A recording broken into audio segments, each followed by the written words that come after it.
Witch Trials Weekly, Video 28, July the 22nd to July the 28th, 1692. Confessions and Petitions.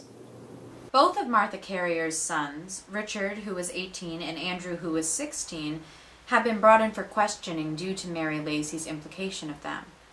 She said that Andrew had been beaten by a neighbor for sickening a neighbor's child. Goody Lacey admitted that it was she who had hurt the child, in addition to others, but said that Richard had pressed her to do so as revenge for Andrew's beating. As one can imagine, it must have been very complicated trying to keep all of these stories straight. In fact, there are many inconsistencies in the testimony of the accused.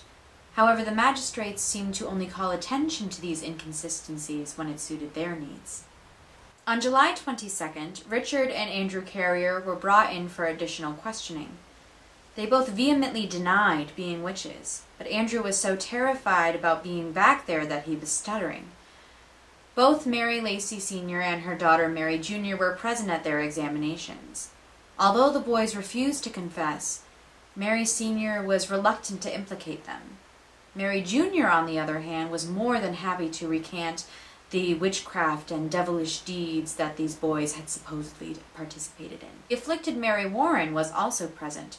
Her convulsions grew so terrible that she started to bleed from her mouth, and Richard and Andrew Carrier had to be removed and put in Salem jail.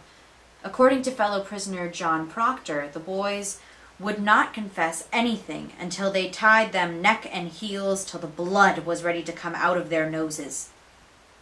The brothers finally agreed that they had participated, and by doing so, they ended up having to implicate even more people. On July 23rd, Martha Toothacre Emerson of Haverhill was brought in for questioning.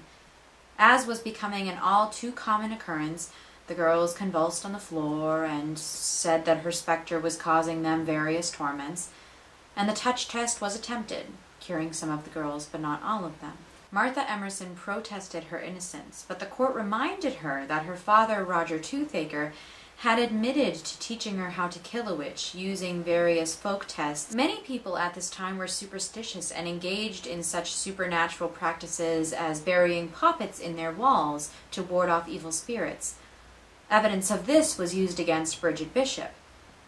Although many people did do this, few admitted it because they feared being accused of witchcraft themselves. Martha then confessed.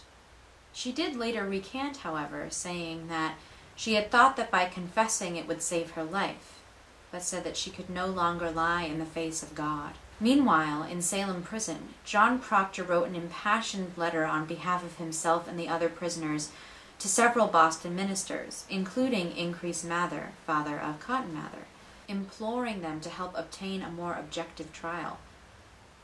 Although the accused knew themselves to be innocent, they were as good as condemned because the devil had so deluded and enraged the magistrates, ministers, juries, and all people in general. He described the torture suffered by his son and the Carrier boys, and then asked them to come to Salem to observe for themselves what the trials were like. He begged them to use their influence to replace the magistrates or else have the trials moved to Boston. The next few days were somewhat quiet compared to the events of recent weeks.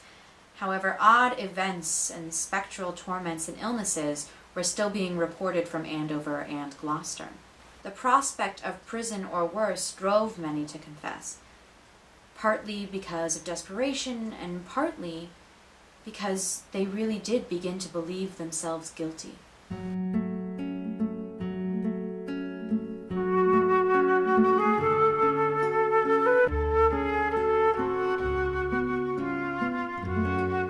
This video was produced with special permission from the author, Marilyn K. Roach, and publisher, Cooper Square Press. The Salem Witch Trials, a day-by-day chronicle of a community under siege, covers the years 1692 to 1697 in detail. It also touches briefly on important and relevant events before and after this time. We are proud to carry all of Miss Roach's books and publications in our museum store. To get a copy for your personal research and enjoyment, please visit www.salemwitchmuseum.com.